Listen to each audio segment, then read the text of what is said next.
Okay, they're discharging into each other. So voila, we have discharge. Remove the little ground. We've started the discharge off. We now have a massive arc. And the voltage here is 9,600 volts. Everything is working fine. So now we can write a part 3. So if the high voltage terminals are in phase, in other words, then there's no net voltage increase between terminals T1A and T1B, then just simply reverse the mains input to one stack only. You do it to only one stack so that you get one of them 180 degrees out of phase of the other one, so that you get your total 9,600 or 10,000 volts, as the case may be, even as high as 11,000 if you're using really high powered units. That's what you should be getting. So now we can put this unit as is, hardwire the whole lot, put it in a grounded metal case so that you have some safety, and ground these terminals here to the case. Keep the units themselves, these stacks, separate from each other, separate from the case. Make sure they're insulated from the case properly. Do not connect the cores together because they're out of phase as well. So you can imagine if you connected these two together, your discharge, the 2,400 volts, total of 4,800 volts, potential difference between these two. It's important to know so that you pay extra special attention to making sure these two cores remain isolated from each other.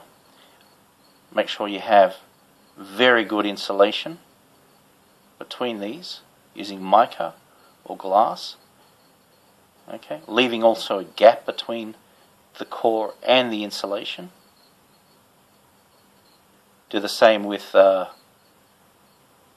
outer edge. Okay, stand them on insulating bases, porcelain or something. Also with mica, use mica as well. Use glass even. You can use fiberglass impregnated with shellac as well. But make sure, importantly, that there is heat distribution between these, even if you're not putting them in oil. Make sure that you've got heat or air will flow in between the insulation and the stacks themselves, as well as between the case. Take special care. Okay, it's better to be safe than to be sorry.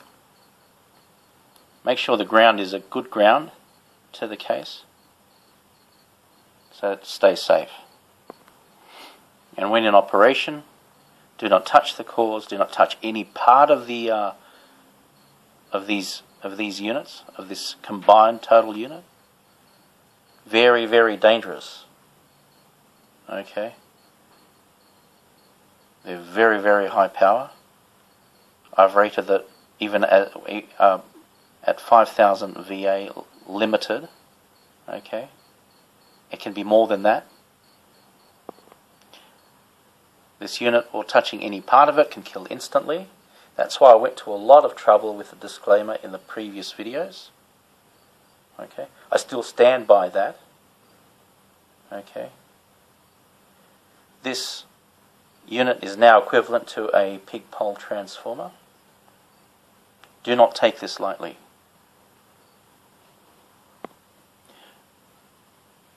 Okay, now, it all may be well and good for 2 stacks, but what about 3 or more?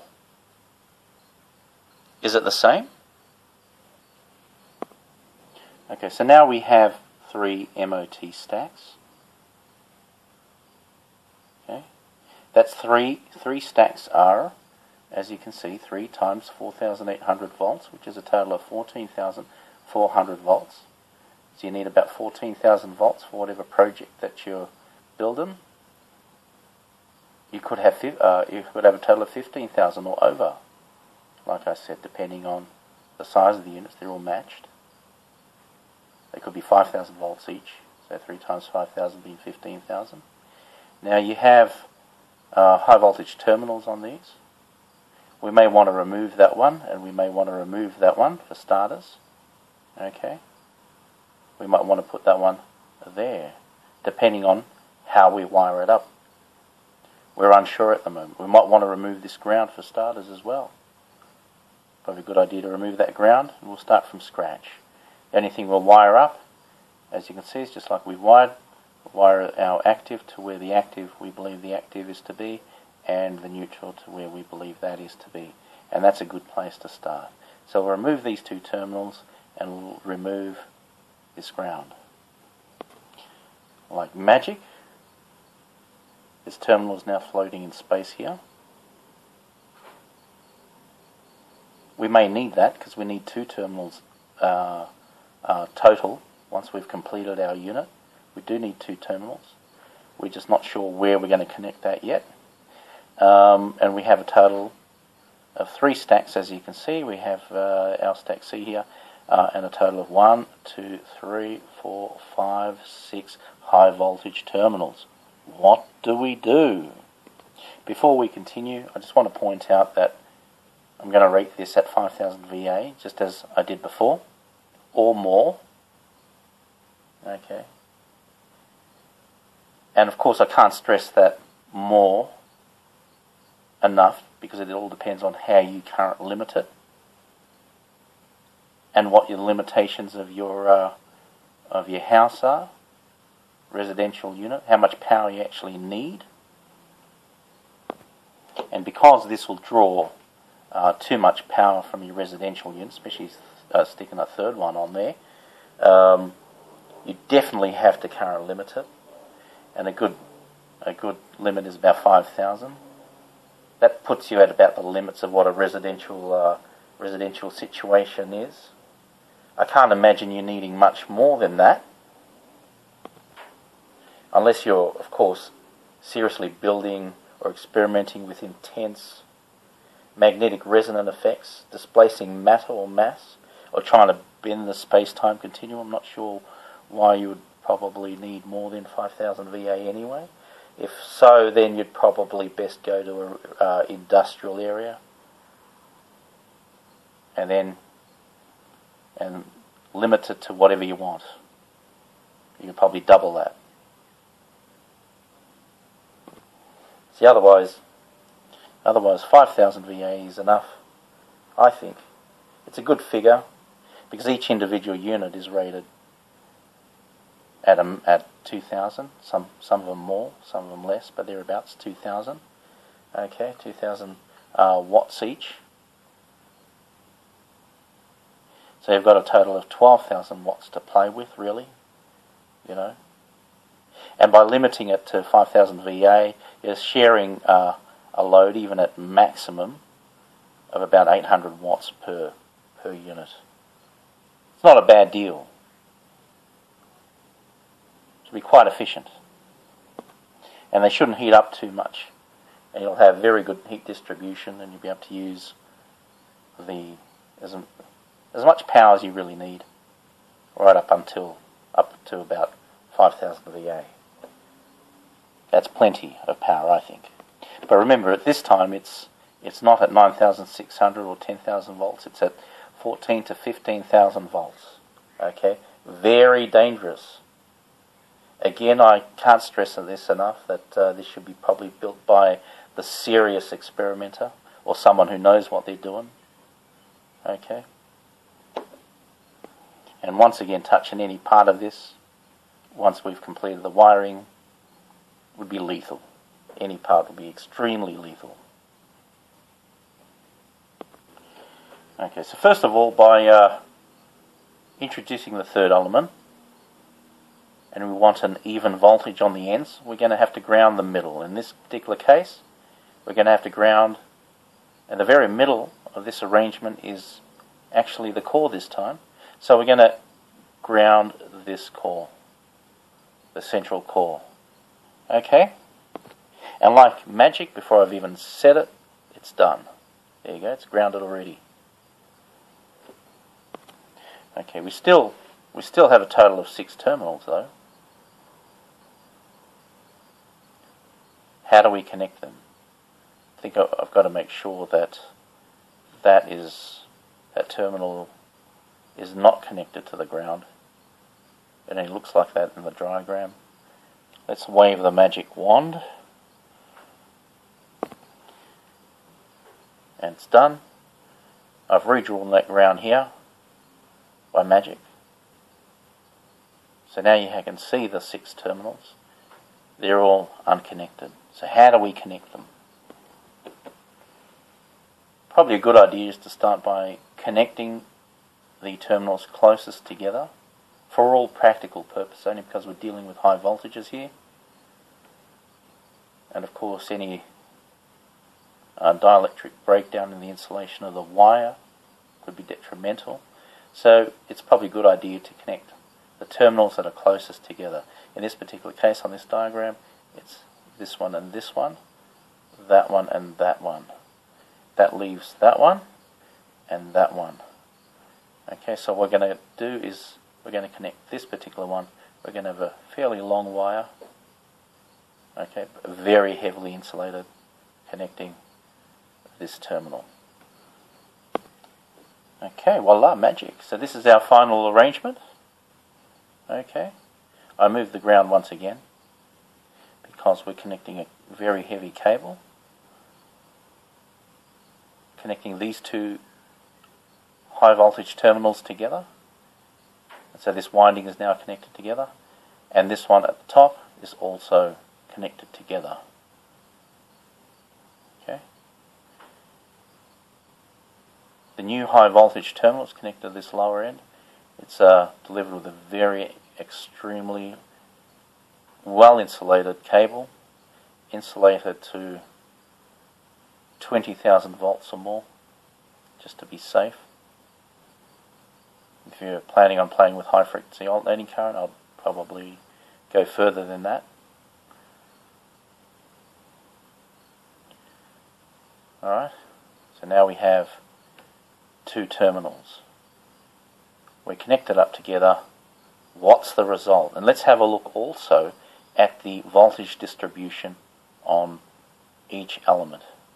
Okay? Firstly, you cannot ground these 2 cores anymore.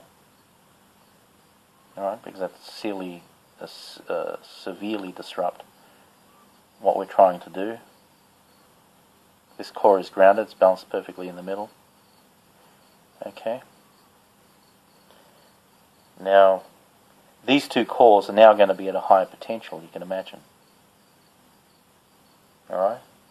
And if you work it out, you'll find that, of course, if you've got this particular unit and it's grounded, just like your original stack, the output of this is 2,400 on each side. Okay?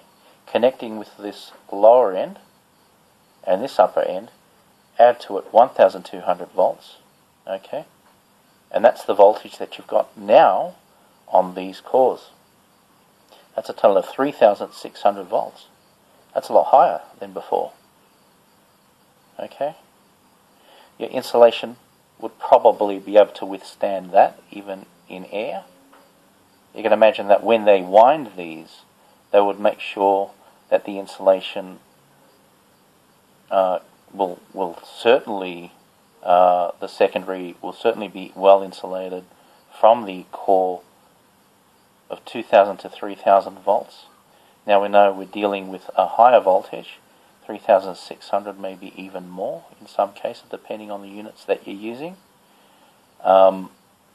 They usually insulate things, double it. They double the insulation, but I can't guarantee the situation.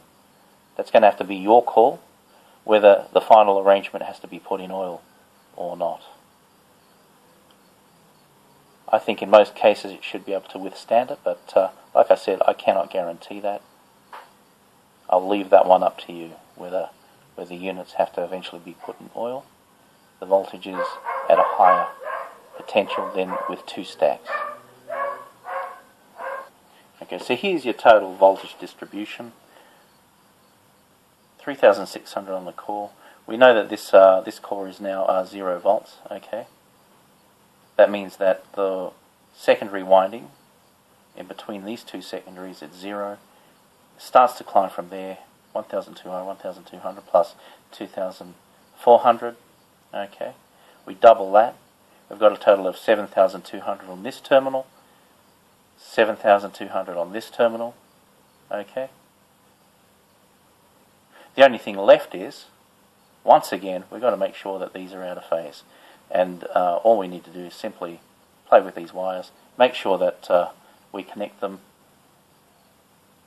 and that they discharge into each other, so that we've got a discharge that occurs between these two, and we've got a total of 14,400 to 15,000 volts.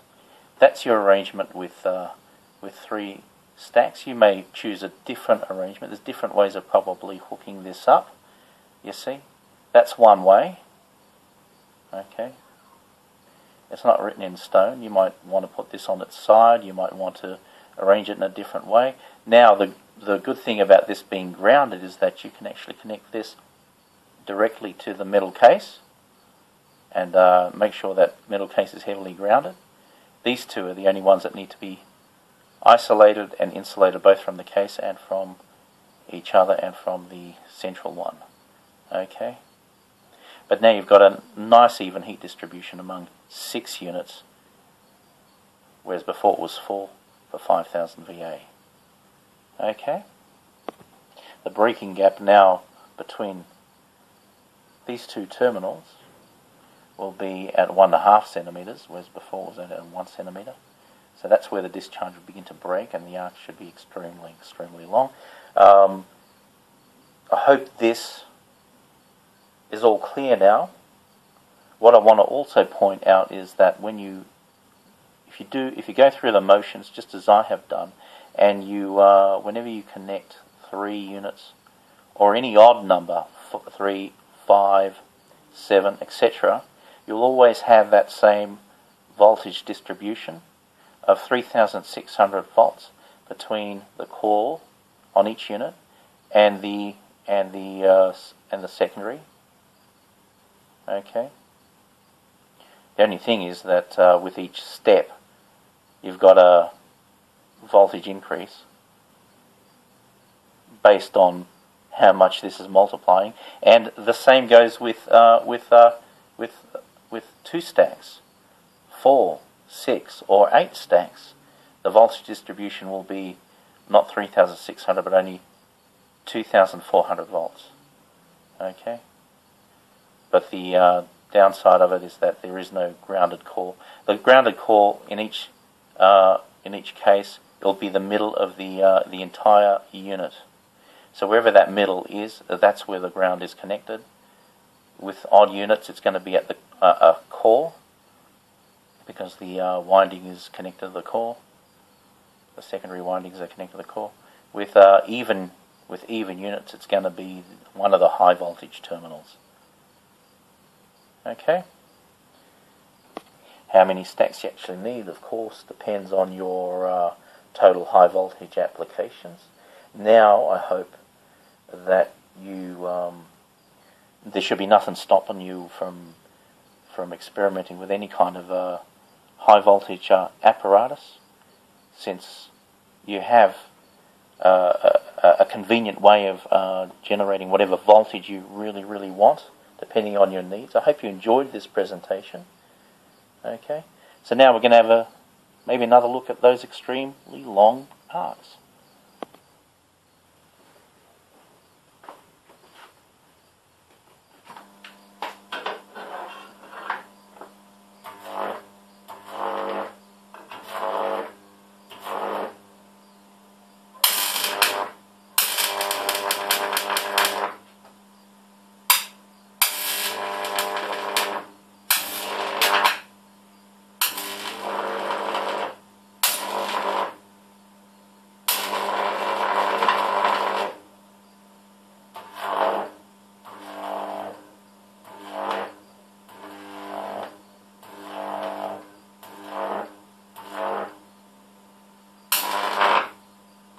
Thanks for watching.